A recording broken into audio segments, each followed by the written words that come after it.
As-tu déjà ressenti que tout ce que tu avais sous contrôle s'effondre soudainement? T'es-tu déjà demandé pourquoi Dieu permet que tu perdes quelque chose que tu considérais comme le meilleur dans ta vie? Parfois, ce qui semble être une perte dévastatrice n'est que le début d'un nouveau chapitre où Dieu a quelque chose de bien meilleur préparé pour toi. Au milieu des doutes et des défis, il peut être difficile de voir le but divin, mais Dieu ne ferme jamais une porte sans en avoir une beaucoup plus grande prête à s'ouvrir. C'est pourquoi, aujourd'hui, nous allons parler des 10 conseils pour lâcher prise et faire confiance à Dieu pour quelque chose de mieux. Dans cette vidéo, nous explorerons comment lâcher prise sur ces situations, relations ou rêves qui appartiennent au passé, et comment faire confiance au fait que les plans de Dieu sont toujours pour notre bien. Tu apprendras à identifier les signes que Dieu agit dans ta vie, même lorsque tu ne comprends pas. Grâce à des conseils pratiques et spirituels, tu découvriras comment remettre tes préoccupations à Dieu, lâcher le contrôle et t'ouvrir aux bénédictions qu'il a réservées pour toi. Reste jusqu'à la fin, car ce que Dieu a pour toi est bien plus grand que ce que tu peux imaginer. C'est un moment de transformation, de lâcher l'ancien et d'embrasser le nouveau avec foi. Peu importe ce que tu as perdu, ce qui vient est meilleur. Dieu travaille en ta faveur, et aujourd'hui est le jour pour faire pleinement confiance à son plan parfait. Le premier conseil qui t'aidera à lâcher prise est de reconnaître la souveraineté de Dieu. Accepter que Dieu a le contrôle absolu sur toute chose, même sur les situations les plus difficiles, te permettra de te reposer dans son plan. Bien que tu ne comprennes pas toujours pourquoi les choses se passent, faire confiance à sa souveraineté est fondamental pour trouver la paix au milieu de l'incertitude. Dans la Bible, nous trouvons dans Ésaïe chapitre 45 verset 7 que Dieu déclare « C'est moi qui forme la lumière et qui crée les ténèbres, qui donne la paix et qui crée l'adversité. Moi, l'Éternel, je fais toutes ces choses. » Cela nous rappelle que Dieu a un but dans chaque situation, même celle que nous ne comprenons pas. Reconnaître sa souveraineté, ce n'est pas seulement accepter ce qui se passe, mais aussi se soumettre à sa sagesse et à son amour, en faisant confiance au fait que, même si le chemin est incertain, il a toujours un plan. Un exemple moins connu de la souveraineté de Dieu se trouve dans l'histoire d'Anne, la mère de Samuel. Anne était stérile et subissait les moqueries constantes de l'autre épouse de son mari, Pénina. Bien qu'Anne désirât de tout cœur avoir un enfant, ses prières semblaient rester sans réponse. Dans son angoisse, elle décida de remettre sa douleur à Dieu, reconnaissant sa souveraineté et priant ardemment. Finalement, Dieu répondit à sa prière et lui donna Samuel, qui devint l'un des plus grands prophètes d'Israël. Anne déclara « L'Éternel fait mourir et il fait vivre. Il fait descendre au séjour des morts et il en fait remonter. » Premier livre de Samuel, chapitre 2, verset 6. Ce récit nous montre que, même dans l'attente et la souffrance, Dieu a le contrôle et ses temps sont parfaits. L'exemple d'Anne nous enseigne que Dieu utilise nos moments de désespoir pour façonner notre caractère et nous préparer à recevoir ses bénédictions au moment opportun. Dans notre vie quotidienne, reconnaître la souveraineté de Dieu peut être un défi, surtout lorsque nous faisons face à des situations comme la perte d'une opportunité importante, un moment de douleur inattendu, ou lorsque nos plans ne se déroulent pas comme prévu. Il peut sembler que tout échappe à notre contrôle, mais la foi nous invite à faire confiance au fait que Dieu voit ce que nous ne pouvons pas voir. C'est comme être au milieu d'une tempête et ne pas comprendre pourquoi nous y sommes, mais savoir qu'il y a un but plus grand que seul Dieu connaît.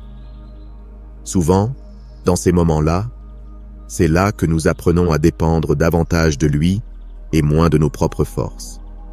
Il y a un beau récit dans la vie d'Habacuc, un prophète qui questionnait Dieu au sujet de la souffrance de son peuple et ne comprenait pas pourquoi Dieu permettait tant d'injustices.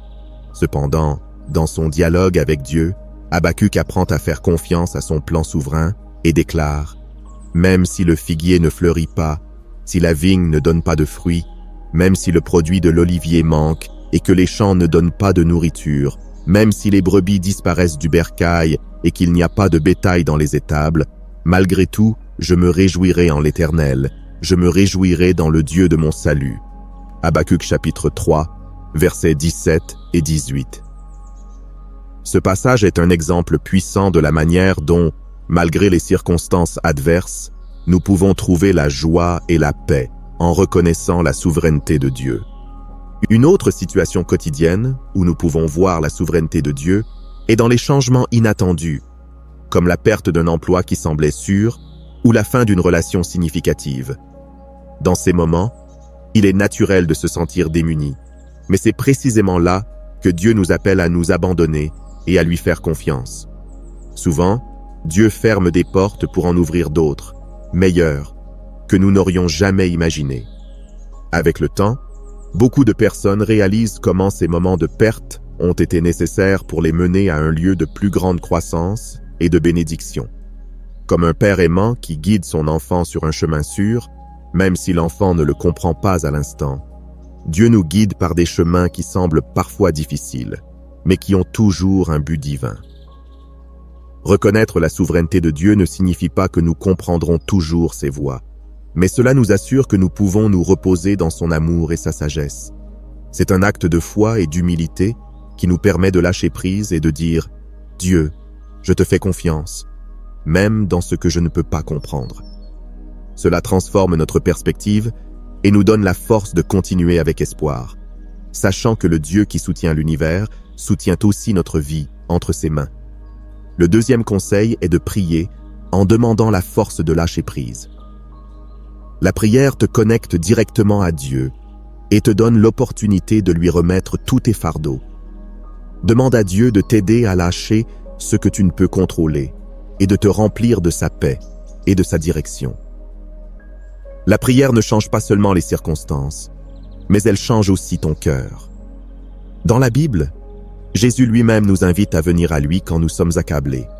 « Venez à moi, vous tous qui êtes fatigués et chargés, et je vous donnerai du repos. » Évangile de Matthieu, chapitre 11, verset 28. Cette invitation de Jésus n'est pas seulement un appel au repos physique, mais aussi un appel à déposer nos inquiétudes entre ses mains, en faisant confiance qu'il a la force dont nous avons besoin. Un exemple clair de l'importance de la prière se trouve dans la vie du roi Ézéchias, qui a fait face à une situation impossible lorsque l'armée assyrienne menaçait de détruire Jérusalem. Au lieu de tomber dans le désespoir, Ézéchias apporta ses préoccupations devant Dieu dans la prière, étendant la lettre de menace devant l'autel et demandant de l'aide divine. Deuxième livre des rois, chapitre 19, verset 14. Dieu répondit à sa prière et libéra son peuple de manière miraculeuse, montrant que lorsque nous remettons nos fardeaux à Dieu dans la prière, il non seulement écoute, mais agit aussi en notre faveur. Ce récit nous enseigne que, même si nous ne pouvons pas toujours changer nos circonstances, la prière nous transforme, nous apportant la paix et la force nécessaires pour affronter n'importe quel défi.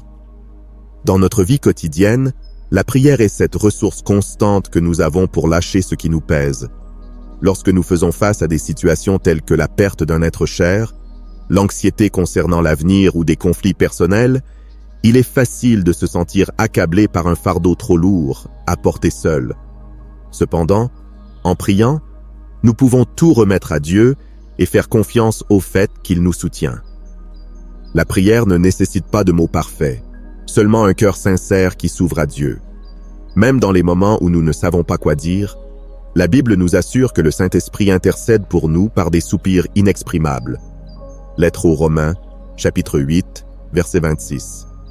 Cela signifie que même dans notre silence, Dieu comprend et répond aux profondeurs de notre être. À travers la prière, nous n'exprimons pas seulement nos demandes, mais nous trouvons aussi du réconfort et une direction divine. Dans les moments de confusion ou de douleur, la prière peut apporter de la clarté et renouveler nos forces. Souvent, en parlant à Dieu, nous ressentons une paix inexplicable qui nous permet d'avancer, comme le décrit Philippiens chapitre 4, versets 6 et 7. « Ne vous inquiétez de rien, mais en toute chose, faites connaître vos besoins à Dieu par des prières et des supplications, avec des actions de grâce. Et la paix de Dieu, qui surpasse toute intelligence, gardera vos cœurs et vos pensées en Jésus-Christ. » Cette paix, qui transcende les circonstances, est un cadeau que Dieu nous offre lorsque nous décidons de prier et de lui faire confiance. La prière est aussi un acte d'humilité qui reconnaît que nous ne pouvons pas tout gérer par nous-mêmes. Elle nous rappelle que nous ne sommes pas seuls et que Dieu est disposé à écouter nos préoccupations et à nous apporter son aide. Parfois, ce n'est que par la prière que nous trouvons la force de lâcher ce qui nous retient, que ce soit une rancune, une peur ou une attente non comblée. C'est dans ces moments de communion avec Dieu que notre cœur s'aligne avec sa volonté et que nous trouvons le courage de lâcher l'ancien pour embrasser le nouveau qu'il a pour nous. C'est pourquoi, chaque fois que tu te sens accablé, rappelle-toi que la prière est ton refuge, ton réconfort et ta forteresse, et que par elle, Dieu te donnera la force de continuer. Le troisième conseil est de méditer sur les promesses de Dieu. Plonge-toi dans les Écritures et trouve du réconfort dans des passages qui te rappellent que Dieu œuvre toujours pour ton bien. Des versets comme Jérémie chapitre 29, verset 11, qui dit « Car je connais les projets que j'ai formés sur vous, dit l'Éternel, projets de paix et non de malheur, afin de vous donner un avenir et de l'espérance », sont des rappels puissants que même dans les moments les plus sombres, Dieu agit avec un but supérieur à l'esprit. Méditer sur ces promesses ne nourrit pas seulement notre foi, mais nous donne aussi la force de continuer, sachant que les plans de Dieu dépassent toujours nos attentes. Un autre passage réconfortant est Romains chapitre 8, verset 28. Nous savons du reste que toute chose concourt au bien de ceux qui aiment Dieu, de ceux qui sont appelés selon son dessein. Cette promesse nous assure que, peu importe la difficulté ou la confusion des circonstances, Dieu a la capacité de transformer chaque situation pour notre bien. Méditer sur ces paroles nous permet de changer notre perspective et de voir nos luttes non pas comme des fins, mais comme des parties d'un processus divin qui nous façonne et nous prépare à quelque chose de meilleur. Quand nous nous accrochons aux promesses de Dieu, nous trouvons une ancre qui nous soutient en pleine tempête. Un exemple moins connu de l'importance de méditer sur les promesses de Dieu se trouve dans la vie de Josué, qui a affronté le grand défi de diriger le peuple d'Israël après la mort de Moïse. Dieu a dit à Josué, « Fortifie-toi et prends courage, ne t'effraie point et ne t'épouvante point, car l'Éternel, ton Dieu, est avec toi partout où tu iras. » Josué chapitre 1, verset 9. Ce commandement ne lui donnait pas seulement l'instruction d'avancer, mais aussi la promesse que Dieu serait à ses côtés à chaque pas. En méditant sur cette promesse, Josué a trouvé la confiance et la force nécessaires pour affronter des batailles qui semblaient impossibles à gagner. La méditation sur la parole de Dieu a transformé sa peur en une foi active et l'a conduit à diriger avec courage. Dans la vie quotidienne, méditer sur les promesses de Dieu signifie prendre un moment pour faire une pause et réfléchir sur sa fidélité, même dans les moments d'incertitude. Il est courant de faire face à des défis comme l'inquiétude pour l'avenir, des problèmes financiers ou des conflits personnels, et de sentir que la solution est hors de notre portée. Cependant, lorsque nous méditons sur les promesses de Dieu, comme celles trouvées dans Ésaïe chapitre 41, verset 10, « Ne crains rien, car je suis avec toi. Ne promène pas des regards inquiets, car je suis ton Dieu. Je te fortifie, je viens à ton secours, je te soutiens de ma droite triomphante. » Nous nous rappelons que nous ne sommes pas seuls et que sa présence et sa provision sont toujours disponibles.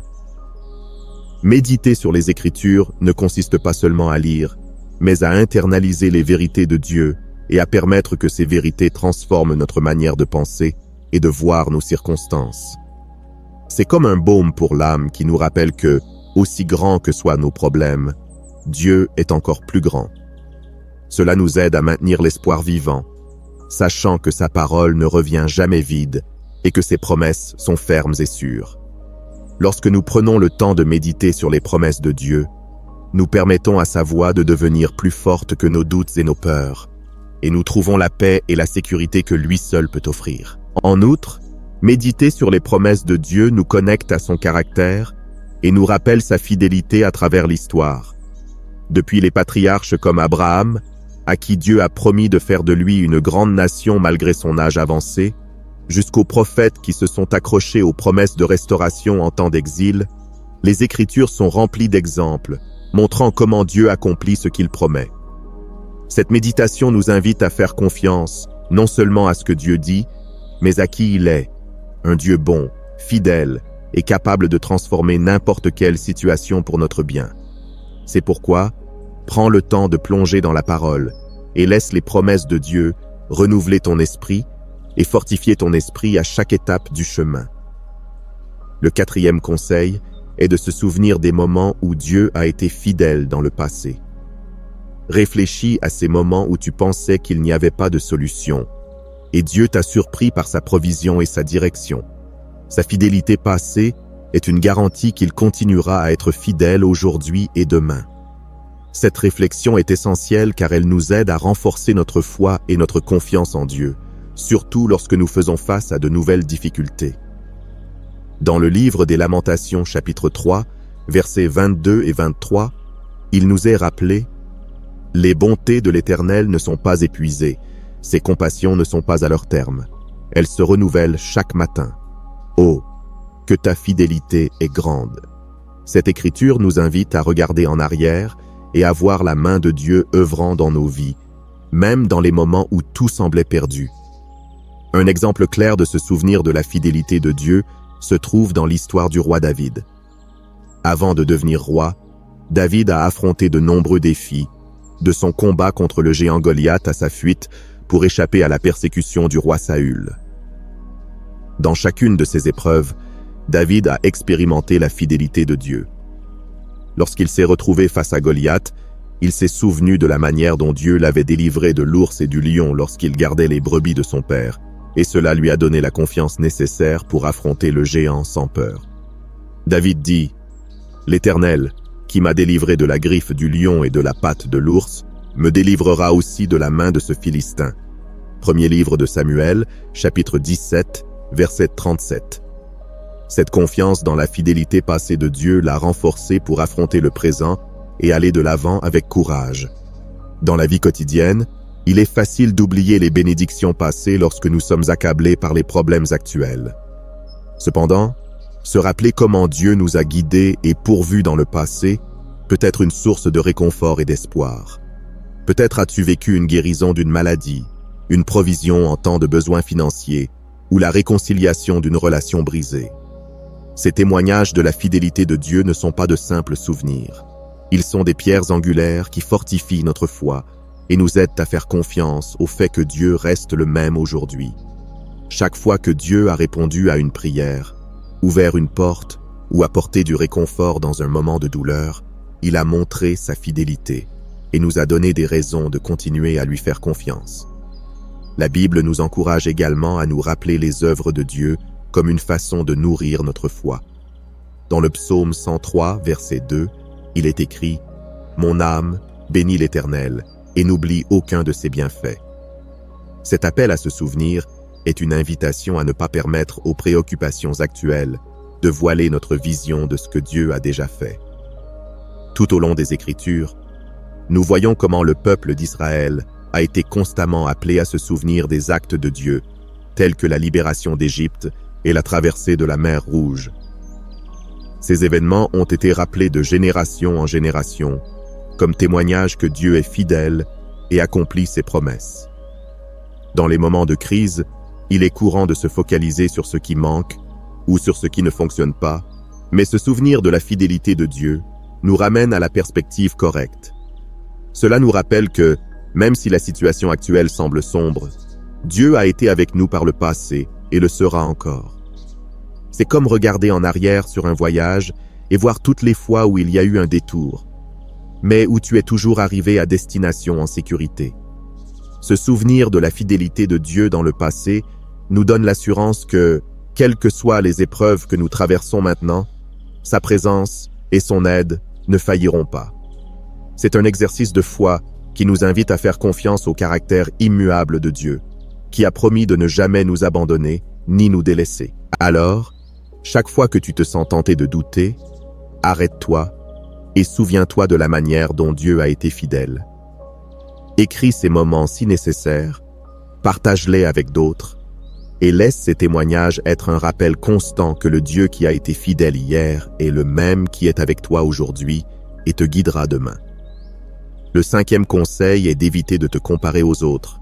Se comparer peut te mener à l'insatisfaction et te faire remettre en question les plans de Dieu pour ta vie.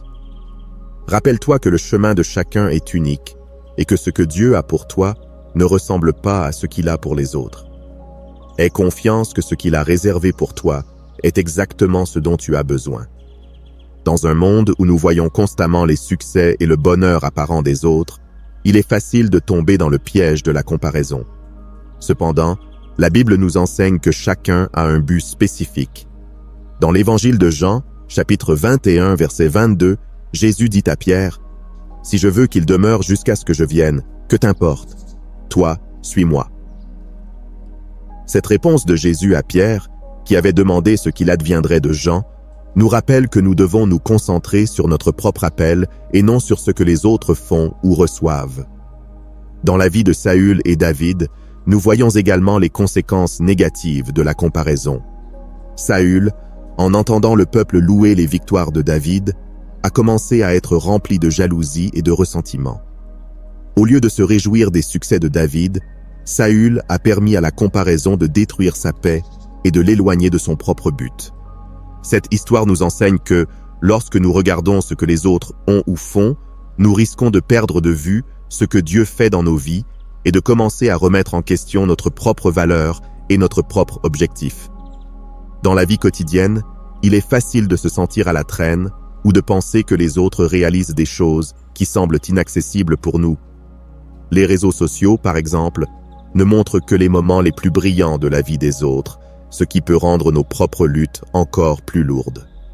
Cependant, Dieu ne mesure pas ta vie en comparaison avec celle des autres. Il a un plan unique pour toi, spécialement conçu pour tes dons, tes talents et ton appel.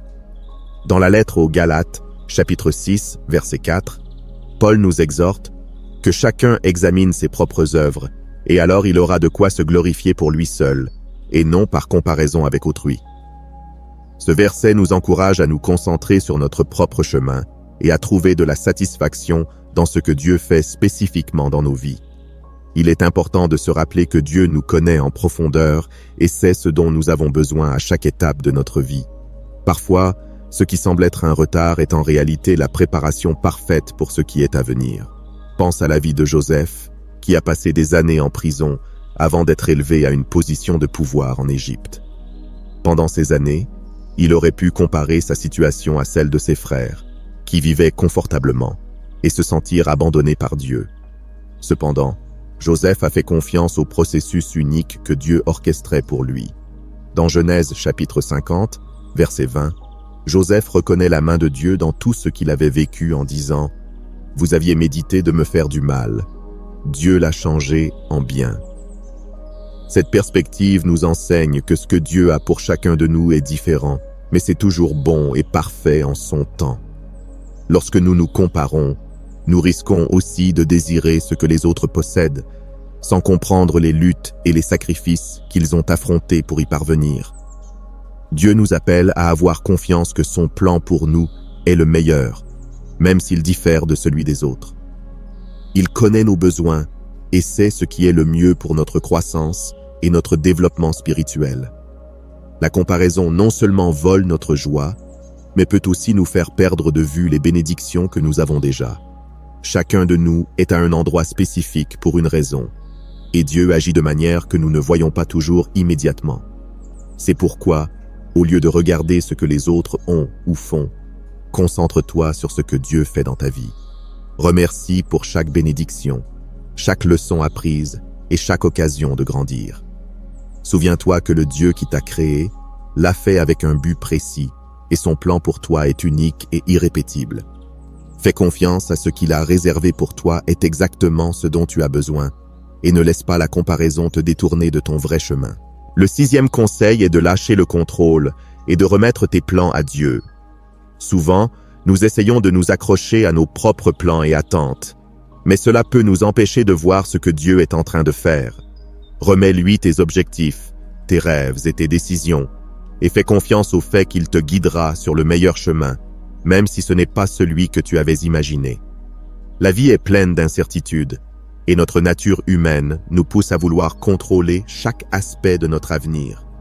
Cependant, Dieu nous invite à lâcher nos préoccupations et à faire confiance à sa direction. Dans le livre des Proverbes, chapitre 16, verset 9, il est dit « Le cœur de l'homme médite sa voie, mais c'est l'Éternel qui dirige ses pas. » Ce verset souligne que, même si nous planifions soigneusement, c'est Dieu qui dirige finalement nos pas vers le but qu'il a pour nous. Un exemple puissant de lâcher le contrôle et de remettre tout à Dieu est vu dans l'histoire de Moïse et du peuple d'Israël lors de la sortie d'Égypte. Moïse a été appelé à conduire son peuple vers la terre promise, mais le chemin n'a pas été facile ni direct. Souvent, les Israélites voulaient retourner en Égypte parce que cela semblait une option plus sûre et confortable que d'affronter l'inconnu du désert. Moïse, cependant, a fait confiance à la guidance de Dieu, même lorsque le chemin semblait incertain et plein d'obstacles. Quand ils se sont retrouvés face à la mer Rouge sans issue apparente, Moïse a crié à Dieu, et en réponse, la mer s'est ouverte, révélant un chemin que personne n'avait prévu. Exode chapitre 14, versets 21 à 22. Ce miracle a rappelé que, lorsque nous lâchons le contrôle et faisons confiance à Dieu, il ouvre des chemins là où il n'y en avait pas. Dans notre quotidien, lâcher le contrôle peut être l'un des actes de foi les plus difficiles. Nous avons tous des rêves et des objectifs que nous voulons atteindre, mais parfois, nous nous accrochons tellement à nos attentes que nous cessons d'être ouverts à ce que Dieu veut faire dans nos vies. Il se peut que tu traverses une période où tes plans ne se déroulent pas comme prévu. Un emploi qui ne vient pas, une relation qui ne se concrétise pas, ou un projet qui semble stagner. Dans ces moments, la tentation de forcer les choses est grande, mais Dieu nous appelle à faire confiance et à remettre chaque domaine de notre vie entre ses mains. Dans le psaume 37, verset 5, il est écrit « Recommande ton sort à l'Éternel, mets en lui ta confiance, et il agira. » Cette promesse nous assure que lorsque nous remettons nos préoccupations et nos plans à Dieu, il se charge de diriger nos pas de la meilleure façon possible. Un exemple moderne pourrait être celui d'une personne qui perd un emploi qu'elle considérait comme son rêve. Souvent, la première réaction est d'essayer de contrôler la situation avec anxiété, en cherchant rapidement une solution par ses propres moyens. Cependant, ceux qui choisissent de remettre cette situation à Dieu et de chercher sa direction découvrent souvent que Dieu ouvre des portes inattendues, parfois dans des domaines qu'ils n'auraient jamais envisagés. Cela peut être un nouvel emploi, un changement de carrière, ou même une opportunité d'entreprendre qu'ils n'auraient pas exploré s'ils étaient restés dans leur zone de confort. En lâchant le contrôle, nous permettons à Dieu de nous montrer le meilleur chemin, qui dépasse souvent nos attentes. Jésus nous a montré l'exemple ultime de lâcher le contrôle et de se soumettre complètement à la volonté de Dieu dans le jardin de Gethsémané. Face à la souffrance imminente, Jésus a prié « Père, si tu le veux, éloigne de moi cette coupe. Toutefois, que ce ne soit pas ma volonté, mais la tienne qui soit faite. » Évangile de Luc, chapitre 22, verset 42. Cette prière d'abandon total nous enseigne que, même dans les moments les plus difficiles, faire confiance à la volonté de Dieu est la meilleure décision que nous puissions prendre. Jésus a montré que se soumettre au plan de Dieu, même s'ils ne sont pas ceux que nous désirons sur le moment, apporte un but supérieur et une victoire éternelle. Lorsque nous lâchons le contrôle et remettons nos plans à Dieu, nous ouvrons la porte à l'inattendu, à l'intervention divine et à des bénédictions que nous n'avions pas imaginées. Cela ne signifie pas que nous ne devrions pas avoir de désirs ou d'objectifs, mais que nous reconnaissons que Dieu voit bien au-delà de ce que nous voyons et que ses chemins sont plus élevés que les nôtres. Apprendre à lâcher le contrôle est un processus continu de foi et de confiance dans le caractère aimant et fidèle de Dieu. Alors, chaque fois que tu te sens tenté de t'accrocher à tes propres plans, rappelle-toi que Dieu a une perspective plus large et que ses plans pour toi sont toujours meilleurs.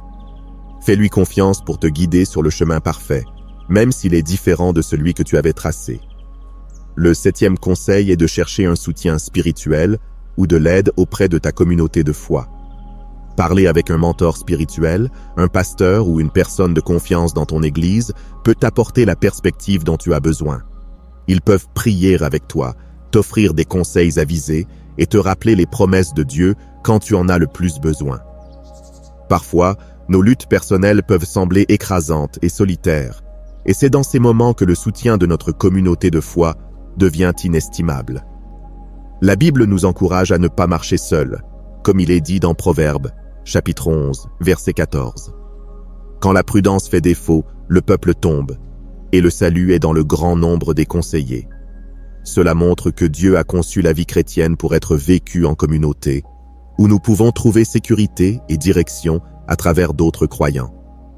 Dans les Écritures, nous trouvons des exemples de l'importance de chercher un soutien spirituel en temps de difficulté.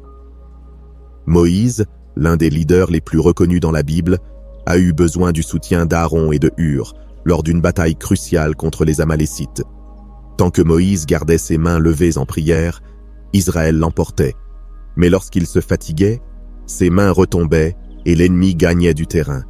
Aaron et Hur se sont tenus à ses côtés, soutenant ses mains jusqu'à ce que la bataille soit remportée. Exode, chapitre 17, versets 12 et 13.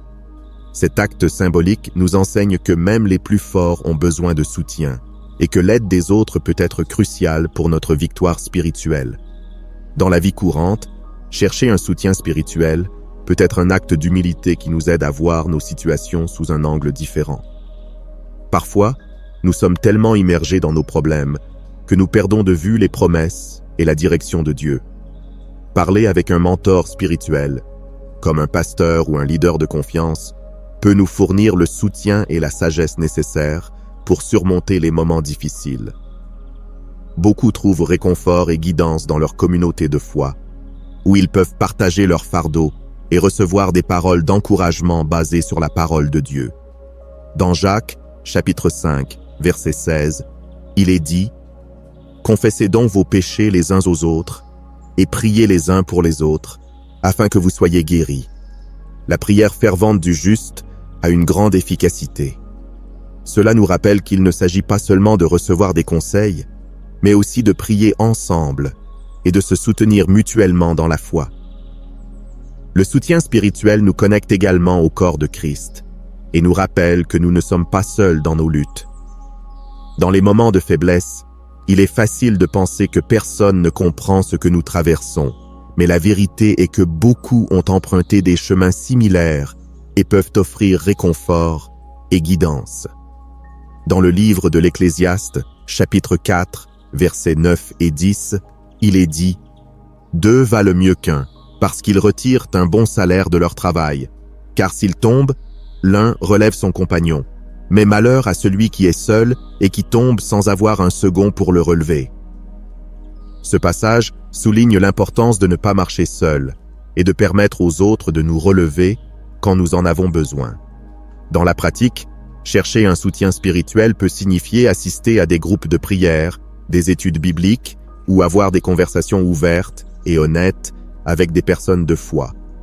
C'est un espace où nous pouvons être vulnérables sans crainte de jugement et où nous pouvons trouver le soutien nécessaire pour continuer. Souvent, un simple conseil, une prière partagée ou un mot d'encouragement peuvent faire toute la différence entre abandonner ou persévérer. De plus, le témoignage de ceux qui ont traversé des circonstances similaires et ont vu la fidélité de Dieu peut renforcer notre foi et nous donner l'espoir que, comme eux, nous surmonterons nos propres épreuves. Dieu utilise la communauté de foi pour nous parler, nous guider et nous montrer son amour dans les moments de plus grand besoin. C'est pourquoi, n'hésite pas à chercher des conseils spirituels ou le soutien de ceux qui partagent ta foi. Permets aux autres de prier pour toi, de te conseiller et de te rappeler que Dieu continue d'agir, même lorsque tu ne le vois pas. La force de la communauté et le pouvoir de la prière unie sont des cadeaux que Dieu nous a donnés pour affronter les défis de la vie avec foi et confiance. Le 8e conseil est d'adopter une attitude de gratitude pour ce que Dieu est en train de faire. Même dans les moments difficiles, trouve des raisons de remercier.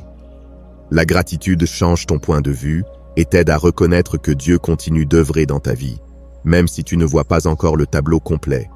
La Bible nous rappelle, dans 1 Thessaloniciens, chapitre 5, verset 18, « Rendez grâce en toutes choses, car c'est à votre égard la volonté de Dieu en Jésus-Christ. » Ce verset ne nous demande pas de remercier seulement lorsque tout va bien, mais en tout temps, car chaque situation, même les plus difficiles, fait partie du plan de Dieu pour notre croissance et notre maturité spirituelle.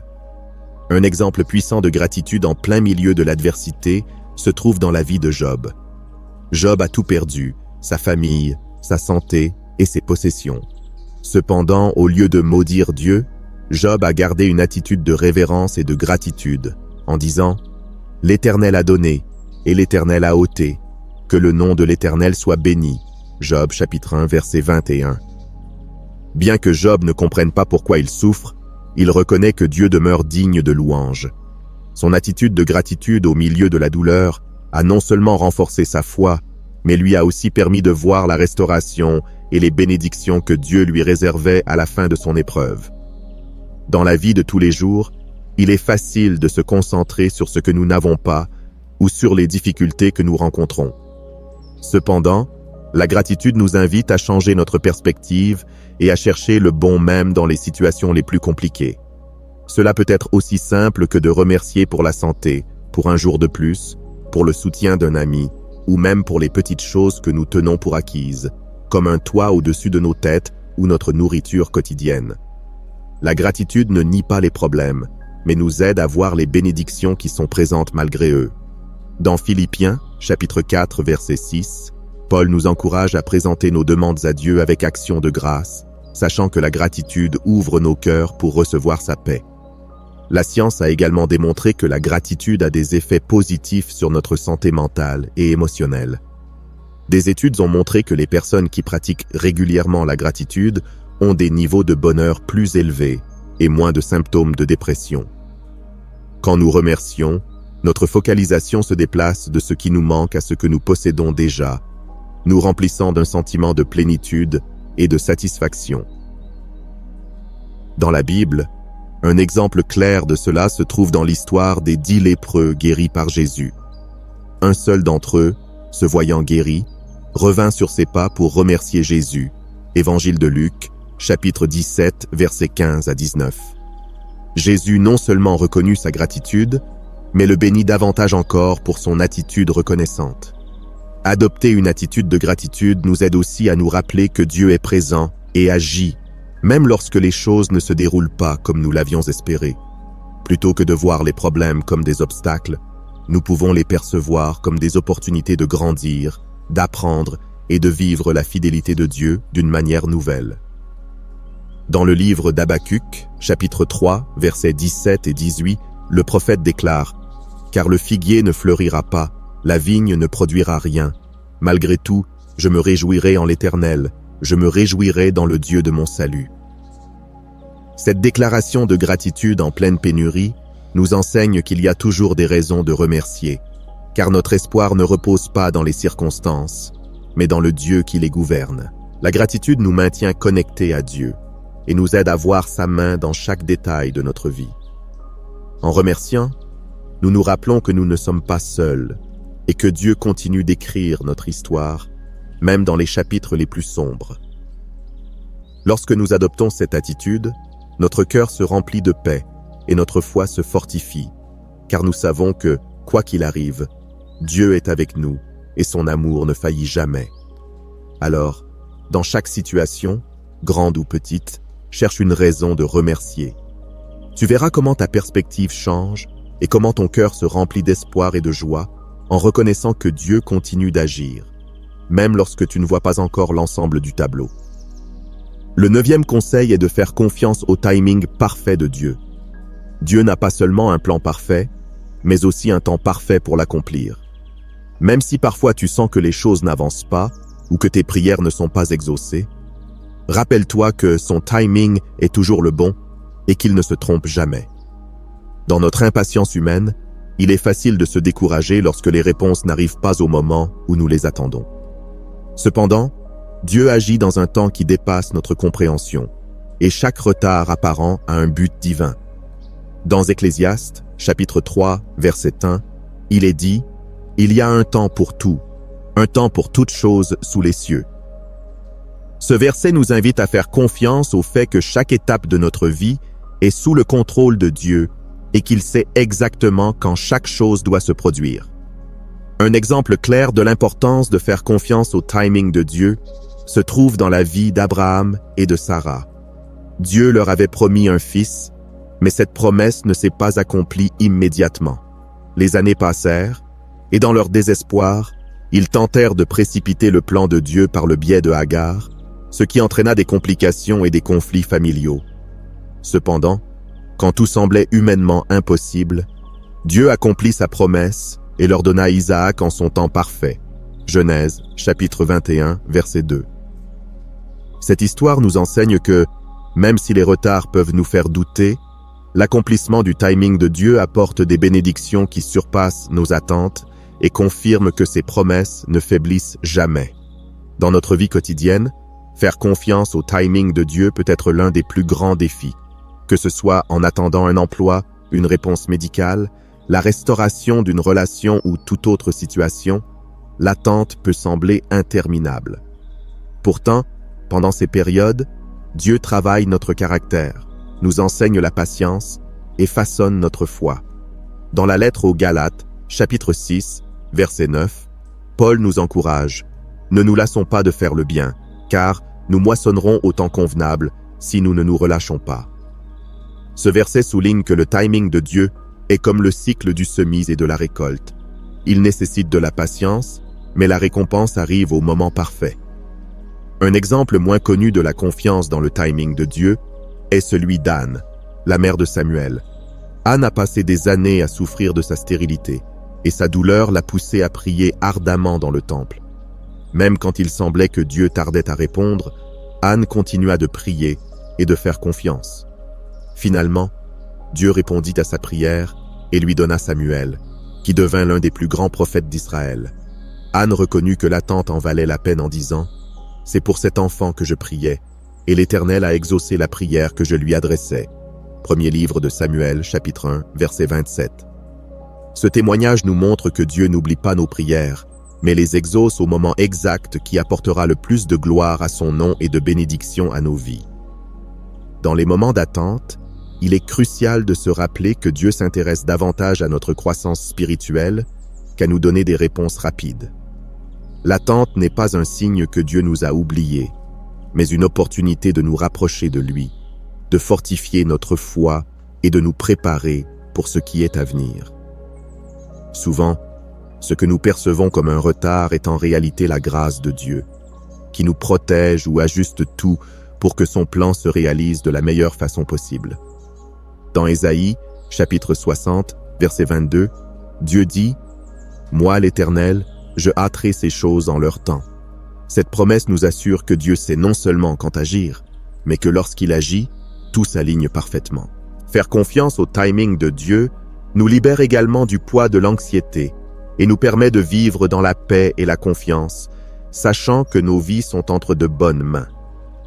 C'est un rappel constant que nous ne sommes pas seuls et que, même lorsque nous ne comprenons pas les temps et les manières de Dieu, nous pouvons avoir pleinement confiance qu'il est à l'œuvre.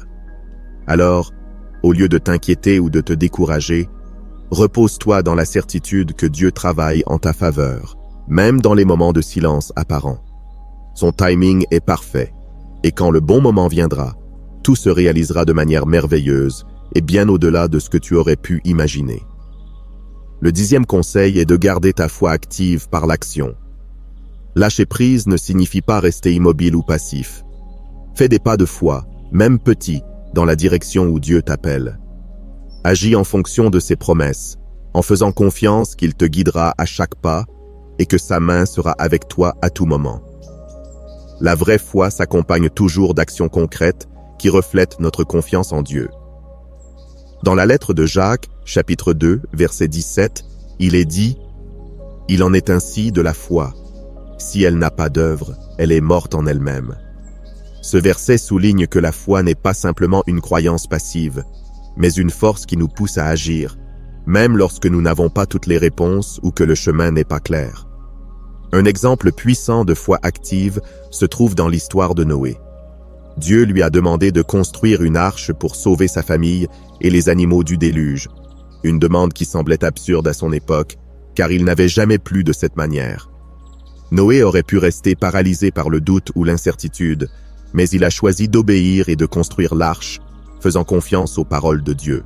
Genèse chapitre 6, versets 14 à 22. Son action n'a pas seulement sauvé sa famille, mais elle a aussi montré au monde ce que signifie agir par la foi. Noé n'a pas attendu de voir les premières gouttes de pluie pour commencer. Il a agi selon ce que Dieu lui avait dit, et cette foi active a fait la différence entre la vie et la mort. Dans la vie de tous les jours, garder notre foi active peut signifier des choses différentes selon la situation que nous traversons. Peut-être que tu attends un nouvel emploi, une opportunité d'entreprendre ou un changement significatif dans ta vie. Plutôt que d'attendre que tout s'aligne parfaitement, commence à faire des pas dans la direction où tu sens que Dieu te guide. Cela peut être actualiser ton CV, te former dans de nouvelles compétences ou simplement prier pour la sagesse tout en avançant. Souvent, Dieu bénit notre mouvement et notre disposition à agir, même si le chemin n'est pas entièrement clair. Dans Proverbes, chapitre 16, verset 3, il est dit « Recommande à l'Éternel tes œuvres, et tes projets réussiront. » Cela nous rappelle que lorsque nous agissons par la foi et remettons nos actions à Dieu, il prend en charge de guider et d'établir nos pas. Un exemple moins connu de foi active est trouvé dans l'histoire des lépreux qui rencontrèrent Jésus dans l'évangile de Luc. Jésus leur dit d'aller se montrer aux prêtres, ce qui, dans leur culture, ne se faisait qu'après avoir été guéris. Pourtant, ils ne restèrent pas à attendre de voir si la guérison se produirait sur le champ. Ils se mirent en route vers les prêtres comme Jésus le leur avait dit, et en chemin, ils furent guéris. Luc, chapitre 17, versets 12 à 14. Ce récit nous enseigne que la guérison et la bénédiction sont arrivées alors qu'ils agissaient avec foi, avant même de voir le résultat complet. Parfois, c'est en avançant que nous expérimentons l'intervention de Dieu. Garder ta foi active signifie également être intentionnel dans chaque décision, en priant et en cherchant la direction de Dieu, mais sans avoir peur de faire des pas en avant. Il se peut que tu ne reçoives pas toujours un signe clair ou une réponse immédiate, mais chaque action faite avec foi, même petite, est un témoignage de ta confiance en Dieu. Dans Hébreux, chapitre 11, verset 1, la foi est définie comme une ferme assurance des choses qu'on espère, une démonstration de celles qu'on ne voit pas. Cette conviction nous pousse à agir, à nous mouvoir, à prendre des décisions, en ayant la certitude que Dieu est avec nous à chaque pas que nous faisons. Il est important de se rappeler que la foi active ne signifie pas agir de manière impulsive, mais se déplacer guidé par la paix et la direction que Dieu révèle à chaque étape. Même lorsque tu ne vois pas la fin du chemin, chaque petit pas d'obéissance est une expression de ta foi en la fidélité de Dieu. À mesure que tu avances, il ouvre des portes, clarifie ta vision et te montre la prochaine étape à suivre. Alors, ne reste pas immobile en attendant d'avoir toutes les réponses. Commence avec ce que tu as, avec ce que Dieu a mis sur ton cœur, et fais confiance qu'il perfectionnera son œuvre en toi. Souviens-toi que ta foi n'impacte pas seulement ta propre vie, mais inspire également ceux qui t'entourent, montrant que, avec Dieu, chaque pas de foi est un pas en avant vers les promesses qu'il a pour toi. À mesure que nous arrivons à la fin de cette vidéo, il est important de nous arrêter et de réfléchir au chemin que nous avons parcouru ensemble. Nous avons exploré comment lâcher prise et faire confiance au fait que Dieu a quelque chose de meilleur. Et nous avons vu que ce processus ne consiste pas seulement à abandonner, mais à apprendre à marcher dans la foi, malgré les incertitudes. Peut-être ressens-tu en ce moment que ta vie ne se déroule pas comme prévu ou que tu fais face à des pertes et des changements que tu ne comprends pas. Mais je veux te rappeler que tu n'es pas seul. Dieu est avec toi à chaque pas, te guidant et œuvrant en ta faveur, même si tu ne vois pas encore le résultat final. La clé réside dans la reconnaissance que, bien que le chemin ne soit pas toujours clair, chaque conseil que nous avons abordé, depuis la reconnaissance de la souveraineté de Dieu jusqu'à l'activation de ta foi, nous invite à faire confiance et à aller de l'avant. Souviens-toi qu'il ne s'agit pas d'avoir toutes les réponses, mais de faire confiance au fait que Dieu a un plan parfait, même au milieu des épreuves. Chaque pas que tu fais, chaque prière et chaque moment où tu choisis de lâcher le contrôle et d'agir par la foi, te rapproche de ce que Dieu a préparé pour toi. Lâcher prise n'est pas un acte de faiblesse. mais une démonstration de force et de foi en un Dieu qui a été fidèle par le passé et qui reste fidèle aujourd'hui. C'est reconnaître que, même si nous ne comprenons pas toujours pourquoi chaque situation se présente, nous pouvons faire confiance à son timing parfait et au fait qu'il a quelque chose de bien meilleur en réserve pour nous. Que cette réflexion t'inspire à continuer à marcher par la foi, en croyant que Dieu ne se trompe jamais et que le meilleur est encore à venir. Prions tous ensemble. Père Céleste, nous venons à toi avec des cœurs pleins de gratitude et d'amour. Merci pour ta fidélité constante et pour être avec nous à chaque moment de notre vie. Nous te remercions, Seigneur, pour chaque bénédiction, chaque leçon et chaque défi qui nous a rapprochés de toi. Bien que nous ne comprenions pas toujours le chemin, nous avons confiance que tes plans sont toujours bons et parfaits. Nous te demandons de nous donner la force de lâcher ce que nous ne pouvons pas contrôler et de nous remplir de paix au milieu de nos luttes. Aide-nous à nous rappeler de ta souveraineté, à méditer sur tes promesses et à faire confiance à ton timing parfait. Merci, Seigneur, de nous guider, de nous soutenir et de nous aimer inconditionnellement. Donne-nous un cœur reconnaissant en tout temps, même dans les difficultés, et aide-nous à marcher dans la foi, sachant que tu es à l'œuvre dans nos vies. Que chaque jour nous puissions nous rapprocher de toi, en faisant confiance au fait que le meilleur est toujours à venir parce que nous sommes entre tes mains. Au nom de Jésus, Amen.